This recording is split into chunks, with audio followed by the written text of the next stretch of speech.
ሻሎም ሻሎም ሻሎም ቤተሰብ እግዚአብሔር አምላክ ሰላም ጸጋ ምሕረት ናይ ክርስቶስ ዝበዛሕልኩም ከመይ ጸኒሕኩም ከመይ ሓዲርኩም አና ሓውኩም ሰላሕ ዲኔ ካብ ክርስቶስ ዝገልጽ ትውልዲ ዓለም ለኻው ቤተ ክርስቲያን ስቶክሆልም ስዊድን ድፍኖ ናይ መዓልቲ ቃል ድብል ፕሮግራምና ነዚ መዓልቲ ዝኸውን ናይ ብርሃን ቃል ክነካፈሊና አይ ቢሊቭ ንብዙሓት ምጽንና ሓይሊ ብርትዐ ንምድሓን ከም ዝኾነኩም ኢየሱስ ክርስቶስ ንዘለዓለም ጎይታ እዩ ሎም ንካፈሎ ቃል ብክርስቶስ ሃብታማቲና ድብል ሃሌሉያ ብክርስቶስ ሃብታማቲና ክብርን እግዚአብሔር አምላክ ይኹን ብዙሕ ጊዜ ዓለም ስለ ሃብት ደለዋ ራእያን ክርስቲያን ስለ ሃብት ዘለዎ ራእያን ሓደ ክኸውን የብሉን ምኽንያቱ ዓለም ስለ ሃብት ዘለዋ ቱርጋሜ ክርስቲያን ስለ ሃብት ዘለዎ ቱርጋሜ ሓደ ስለ ዘይኮነ እቲ ሓደ ደይገብሮ ነገር እንታይ ተዳኣልኩምኒ ዓለም ንሃብታት ልክዖ ብደገ ብትረኽቦ ነገር እዩ ብደገ ብትረኽቦ ነገር ምስ ዝጎድል ግን ሃብት በኣ ከም ደየለያ ትፈልጥ ንሕና ግን ብደገ ብንረኽቦ ነገር ኣይኮነን ሃብትና ዝልክዕ በቲ ኦሬዲ ረኺብናዮ ዘለና ኣብ ውሽጥና ኣብ መንፈስና ተቐሚጡ ዘሎ ኢምፓርት ዝገበረና መንፈስ ቅዱስ ናይ ክርስቶስ ህይወት ናይ ሃብትና ምንጪ ንሱ እዩ ክርስቶስ አባና ተስፋ ክብሪ ምዃኑ we are rich ክርስቶስ አባና ተስፋ ክብሪ ምዃኑ ብኩሉ ነገር ብልጹጋት ኢና ክርስቶስ አባና ተስፋ ክብሪ ምዃኑ በሃብቱ ሃብታማት ኢና ኢየሱስ ንዘለዓለም ጎይታ እዩ ስለዚ ናትና ናይ ሃብትና መለክዒ ኣብ ውሽጥና ሓዲሩ ዘሎ ህይወት ክርስቶስ እዩ መጽሐፍ ቅዱስ ከምዚ ይብል ኢየሱስ ጎይታ እዩ ካልኣይ ቆሮንጦስ ምዕራፍ 8 ጥቕሲ 9 ጸጋ ጎይታና ኢየሱስ ክርስቶስ ትፈልጡ ኢኹም እሞ ንስኻትኩም በትድኽነቱ ምእንቲ ክትህብትሙ ሃብታም ክንሱ ምእንተኻትኩም ደኸ ንስኻትኩም በትድኽነቱ ምእንቲ ክትህብትሙ ሃብታም ክንሱ ምእንተኻትኩም ደኸ ረእይ ሕዋት ንሕና ሓጣን ዝነበርና እና ካብ ሓጢአትና ውጪ ንኸጽደቐና እሱ መጀመርታ ናብቲ ናይ ሓጢአት ቦታ መጺልና ሓጢአትና ምስ ተሰከሞ ንሕና ድማ በትና ሓጢአትና ዝኸፈሎ ዋጋን ብናቱ ትንሳኤን ከዓ ናብ ጽድቂ ኣቲና ንመርገምና ምስ ወሰዶ ናብ በረኸት ሓሊፉና ልክዕ ከምኡ ድማ ድኽነት ወሲዱ ናብ ሃብቲ ከዓ ጎይታ ኣእቲና እዩ ስለዚ መጽሐፍ ቅዱስ ንሱ ሃብታም ክንሱ ኢሉ ምእንታኻትኩም ግን ደኸየ ኢየሱስ ክርስቶስ ንዘለዓለም ጎይታ እዩ ኢየሱስ ክርስቶስ ንዘለዓለም ጎይታ እዩ ካብታ ሓደ ጎይታና ኢየሱስ ክርስቶስ ዝሰዓሮ ነገር እንታይ ተዳኢልኩም ድኽነት ስዒርዎ እዩ ጎይታ ስሙ ዝተባረኸ ይኹን ስለዚ ብናቱ በቲ ዝኸፈለልና ዋጋን ብናቱ ትንሳኤን ድማ ናብቲ ናይ ብልጽግና ናብቲ ናይ ሃብቲ ዓለም ኣቲና ኢና ክብርን እግዚአብሔር አምላክ ይኹን ስለዚ እታ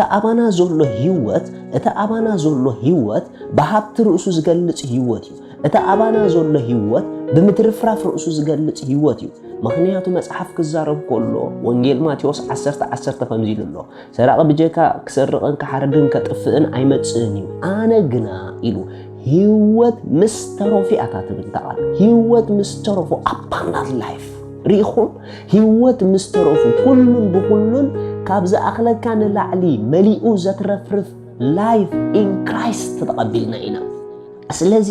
እዛ አባና ዘላ ህይወት ናይ ክርስቶስ እሳ ናይ ሃብትና መጀመርታ ሰያ ክብርን እግዚአብሔር አምላክ ይኹን በዛ አባና ዘላ ህይወት ሃብታማቲና በዛ አባና ዘላ ህይወት ብልጹጋቲና በዛ አባና ዘላ ህይወት ብሩኻቲና በዛ አባና ዘላ ህይወት ከሳቲና ክብርን እግዚአብሔር አምላክ ይኹን መጽሐፍ ክዛረብ ከሎ በረኸት እግዚአብሔር ይህብትም ገለ ሽጋሩና ቁስ አይርከቦን ኢሉ ሪኹም ኣሕዋት ኩሉ ግዜ በረኸት ኣብ ዘለዎ ምብልጻግ ኣሎ በረኸት ኣብ ዘለዎ ምስፋሕ ኣሎ በረኸት ኣብ ዘለዎ ምህብታም ኣሎ ንሃብቲ ሲሒቡ ዘምጽኦ ብለሲንግ እዩ ንሕና ድማ ብዛ ውሽጥና ዘላ ህይወት ናይ በረኸት ህይወት እያ መጽሐፍ ክዛረብ ከሎ ብክርስቶስ ገይሩ ዝባረኸና ኢሉና ኣሜን ብኡኡ ብሩኻት ኢና ማለት እዩ እንድሕር ብኡኡ ብሩኽ ህይወት አባና ኣሎ ኮይኑ ንሕና በዛ አባና ዘሎ ናይ በረኸት ህይወት ኦሬዲ ሃብታማት ኢና ረእይ ሕዋት ማንም ክርስቲያን ዳግም ክውለድ ከሎ በቲ ዳግም ዝተወለደሉ ህይወት ብኔቸሩ ሃብታም እዩ ምኽንያቱ እቲ ዳግም ዝተወለድናሉ ህይወት ሃብታም ህይወት እዩ እቲ ዳግም ዝተወለድናሉ ህይወት ብኩሉ መሊኡ ዘትረፍረፈ ላይፍ እዩ እዚ ብክርስቶስ አባና ዝሰርሕ ዘሎ ህይወት እሱ እቲ ህይወት እቲ ናይ ሃብቲ ጀማሪ ክብርን እግዚአብሔር አምላኽ ይኹን ስለዚህ ክርስቶስ አባና ምዃኑ ሃብታማት ኢና ክርስቶስ አባና ምህላው ብኡኡ ሃብታማት ኢና ርእዩ ሕዋት ዓለም ንኽትህብትም እያ ትጎይ ክርስቲያን ግን ካብ ሃብቲ እዩ ዝጅምር ምኽንያቱ ልክዕ ክርስቲያናት ዝኾንናሉ ጊዜ ዳግም ዝተወለድናሉ ጊዜ በዚ ናይ ሃብቲ ህይወት ተወሊድና ኢና ንሕና ዘር እብርሃም ኢና መጽሓፍ ከምኡ ስለ ዝብል ካብታ ሓደ ዘር እብርሃም ዝኽተሎ ከዓ በረኸት እዩ ኢየሱስ ንዘለዓለም ጎይታ እዩ ኢየሱስ ንዘለዓለም ጎይታ እዩ ስለዚ ርእዩ ሕዋት ሃብቲ ብልጽግና ኩሉን ብኩሉን ናይ እግዚአብሔር ፈቃድ እዩ ብኩሉ ነገር ክንብልጽግ ናይ እግዚአብሔር ፈቃድ እዩ ብጥዕናና ብስራሕና everything ፈቃድ እግዚአብሔር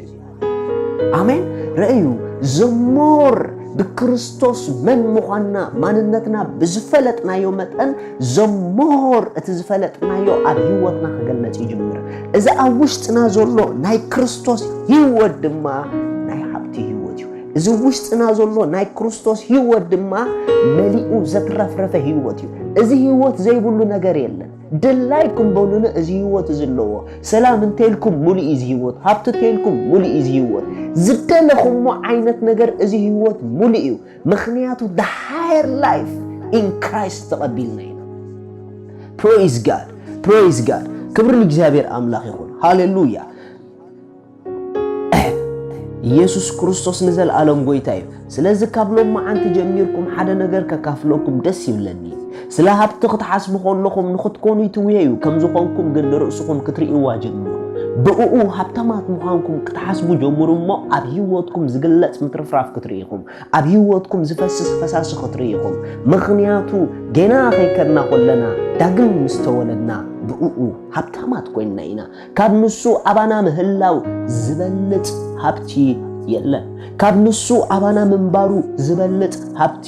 የለን ቀዳማይ ቆሮንጦስ ቆሚ ዝብል ኣብ 3:21 ዘሎ ኮነ ዝመጽእ ኮነ ኩሉ ናትኩም እዩ ኢሉና ዋይ ብኡኡ ኩሉ ናትና እዩ ኩሉ ናትና ኮይኑ ከዓ ድኻታትኩም ከውን ኣይንኽእልን ኢና ብኡኡ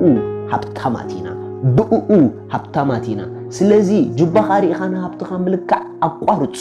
ውሽጢ ኻሪኻ ንሃብትኻ ምልክዕ ግን ሎም ጀምር እትባኻ ዘሎ ህይወት ንዕኡ ብዝራእካዮ መጠን ሃብታም ይበል ንዕኡ ብዝራእካዮ መጠን ኣብ ኩሉ ብልጹግ ይበል ንምንታይ ተተባሃለ ኣብ ውሽጥኻ ኣብ ውሽጥና ዝተቐመጠ ናይ ሰማይ ፍሉይ ህይወት ኣለና እዚ ህይወት ድማ ክርስቶስ ኣባና ተስፋ ክብሪ በዚ ህይወት ሃብታማት ኢና ሻሎም